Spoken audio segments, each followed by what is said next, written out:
We are here to talk about game jams, and not just game jams, about awesome game jams. My name is nnakaisa Kultima, and this is Jonne Harja.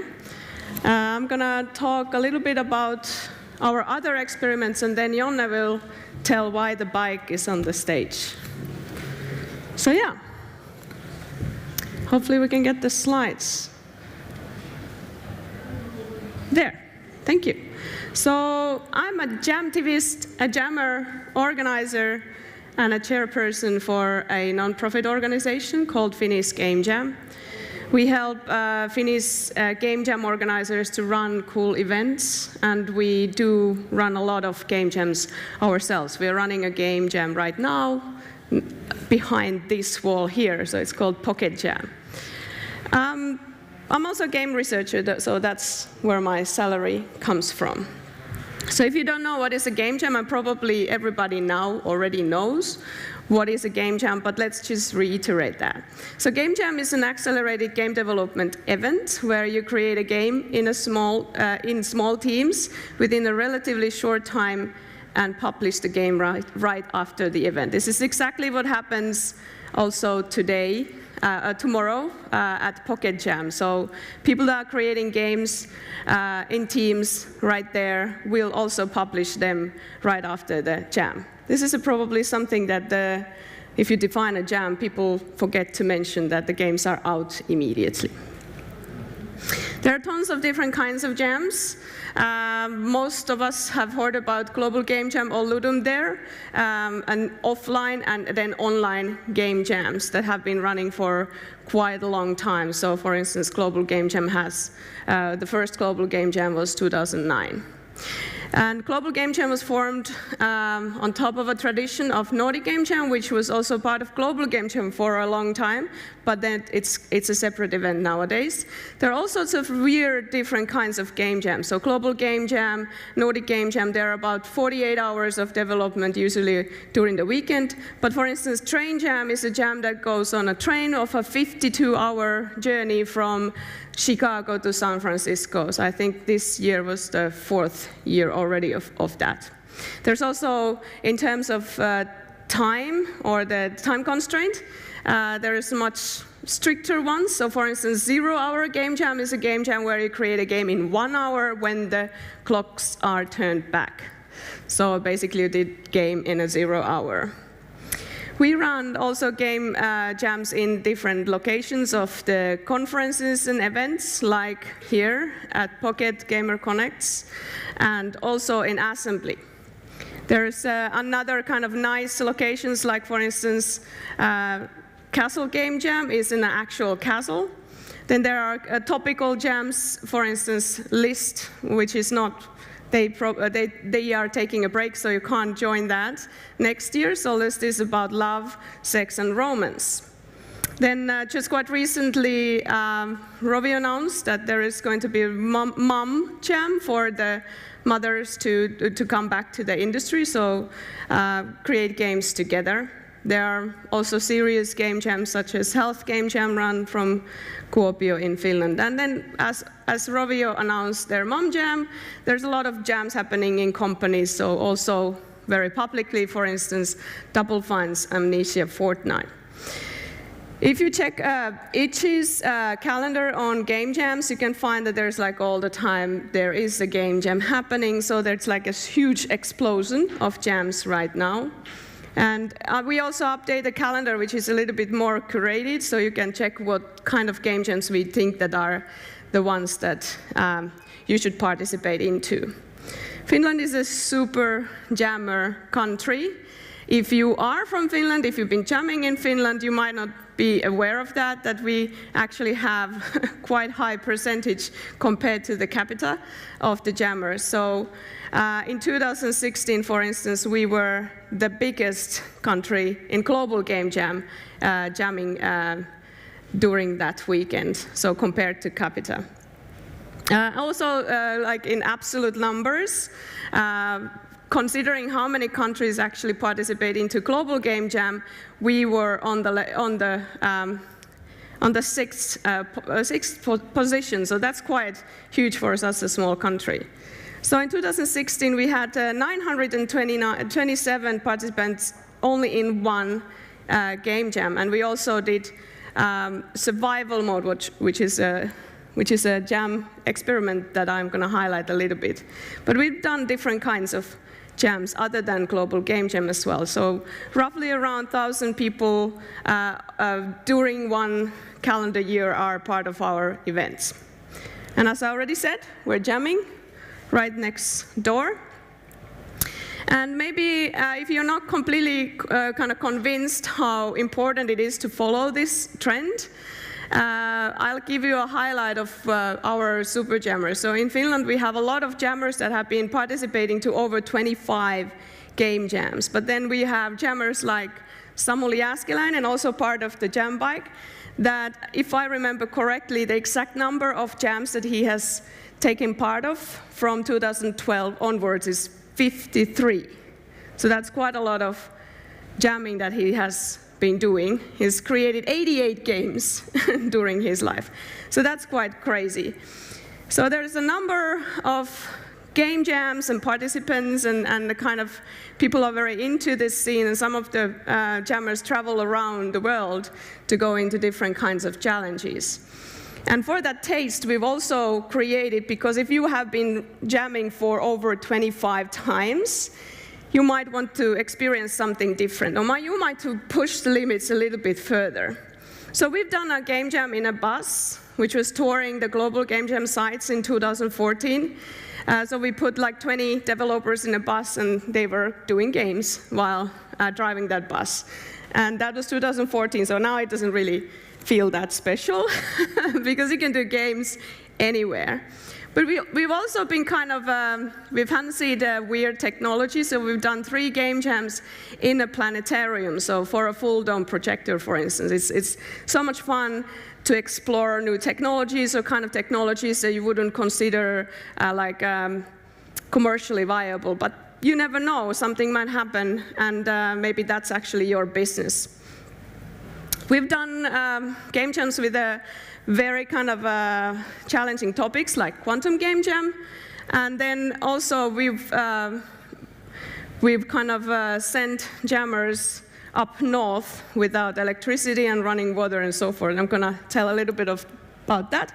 But we also have the JamBike that Jonne will discuss more. So in 2016, we went to up north and had 25 game developers without electricity, very limited internet. For some of them, it was no internet at all. And we did have generators running, but we even limited that, so we wanted to keep the electricity consuming very low. So also not that much of natural light during January. And we ended up doing, unfortunately you can't hear that, this is hilarious pitch, but we ended up doing also a documentary with Yle for that. So you can check it from Arena, Yle Arena, if you haven't seen that. But this was a cool experiment where we actually discovered you don't need that much electricity for creating a game. So that was very successful, and I'll give the stage to Jonne to explain what the next step for Finnish Game Jam was. Okay, I hope you can hear me. So we were actually 2 years ago already, me and Samuli, we were in the India Beer event, and we were discussing how to get to the Nordic Game Conference. And then we popped out this idea, let's take a bike. And then the idea evolved quite fast at that moment, after that moment.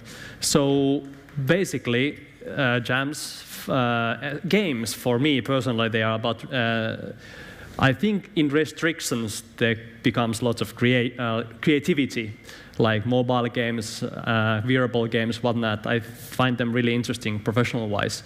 So when we decided we would take a tandem bike all the way from Stockholm to Malmö, to Nordic Game Conference, everybody got really, really excited about the idea. So it was quite fast after we decided this is something we really need to do and what we really wanted to do.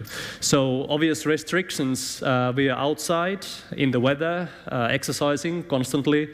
And then one big theme was the restrictions on electricity. So important part of this jam was like developing the gear before we took the trip. So we were like, oh, wait, we need to, how much electricity we can generate with solar panels and with dynamos, like how much power we can use so we can develop a game. So we ended up having a Raspberry Pi computer with Raspberry Pi screen.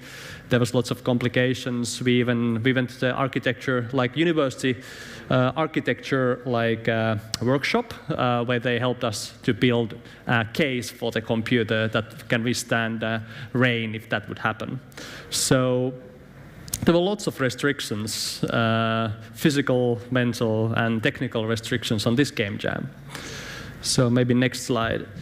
So there was basically 2 of us on a trip. I was the captain. Captain is the official title for the one who drives front and steers, so we don't die while coding. And I was the captain of the bike, and then my coder, Samuli, our super jammer, he was in back and he was taking care of the computer and he like built it up and everything like that. Then we had a crew of 2, Lauri and Miikka here in the middle top. They were awesome crew. We actually had a living van following us. We had a Lauri was a cook and a photographer. We had everything set on there, and Miikka did all the amazing social media interactions, and we edited videos on the fly with the phone because we were really restricted with electricity on the car too. That was kind of a surprise. We had to evolve. And then the middle down, you can see us going. That's what it looked most of the time. Time went fast. It was interesting. It was fun, quite ergonomic, really healthy, I think. And there was lots of great views there, and like lots of eating and sleeping. That was in addition to developing the game, that was our job, basically. So maybe the next slide. So, in short, this is how it went. Like, we got there. Many were like really skeptical. And I was only skeptical about this bike because my personal bike is 3 times, 4 times more expensive than this one. So we had to, there was second hand. I can tell you, nobody sells tandems in Finland. So this was second hand, bought from some couple from Hollola, big cheer for them. And it took 6 days, approximately 110 kilometers a day, more or less, depending on the day trips. We took like 30-kilometer jumps between eating and having a rest. And it was 660 kilometers in total. I almost had it all with my Apple Watch. I'm really bummered. I've effed up a few times, so I didn't get all the data. And during the trip, Samuli developed a sore knee because the computer was on the way.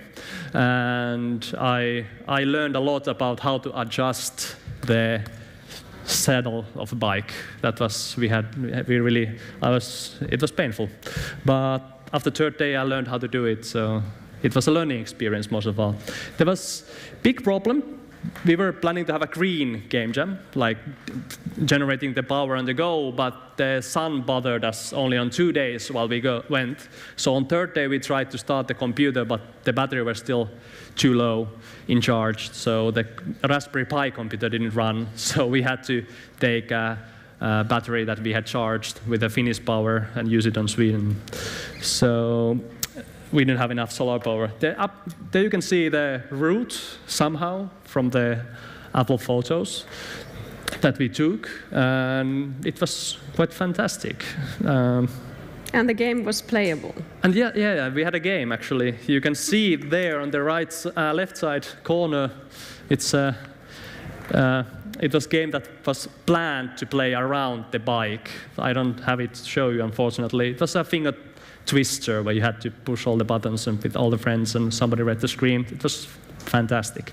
So no graphics, no audio, and yeah, it was developed by game. So it was.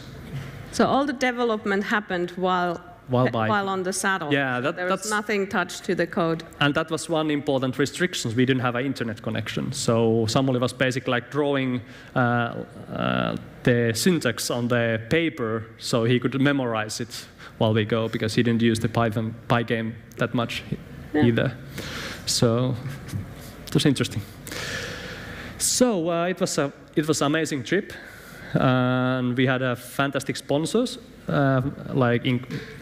Also, like the Finnish Game Jam Association was like really important part. They helped us all the way, and we actually have something in the brewing. It seems that next May the JamBike is gonna ride again. So I hope you follow us at JamBike. Yeah, we're gonna probably do the same approach and have Facebook lives from the trip, and that's quite exciting to follow as well. So yeah, thanks. That was my part. Yeah, and so I have actually so that's what we do in Finnish Game Jam. We try to bring game jams to the beginners, but also to the ones that already have gone through a lot of different game jams and want to challenge themselves in different ways. And we have a nice announcement to make. This is straight from the press, so you are the first ones to hear about it.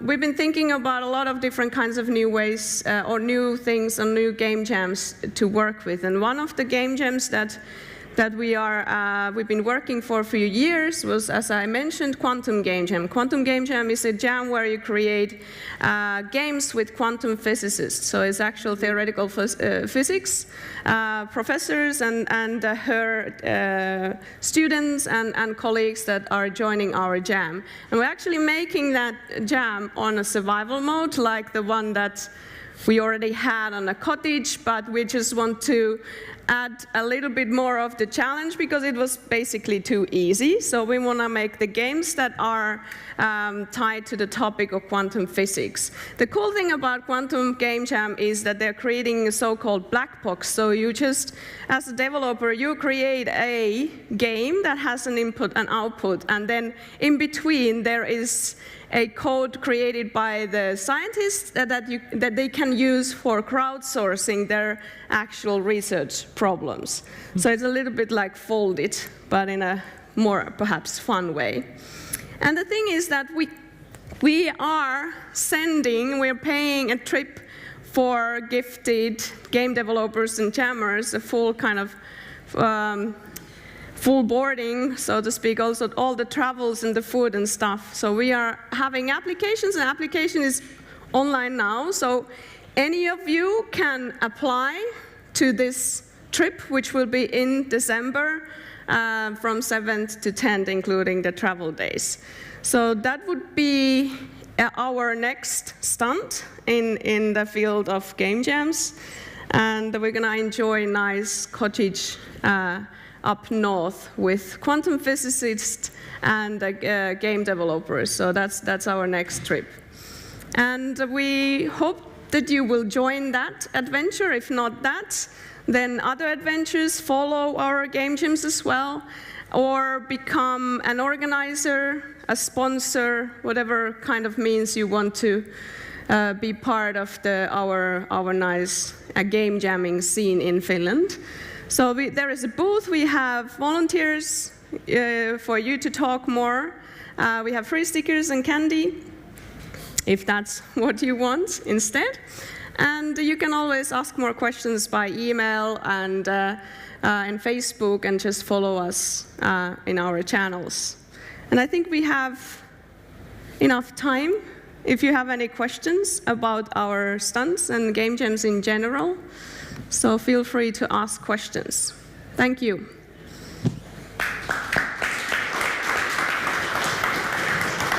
Thank you very much. Yes, we have some time for a couple of questions, perhaps, from the audience, if there are any. One on the left here, I can see. Oh, we'll get there first. Anna, I think. There we go. If it's not a secret, who are usually the sponsors of a game jams, and what are their motives?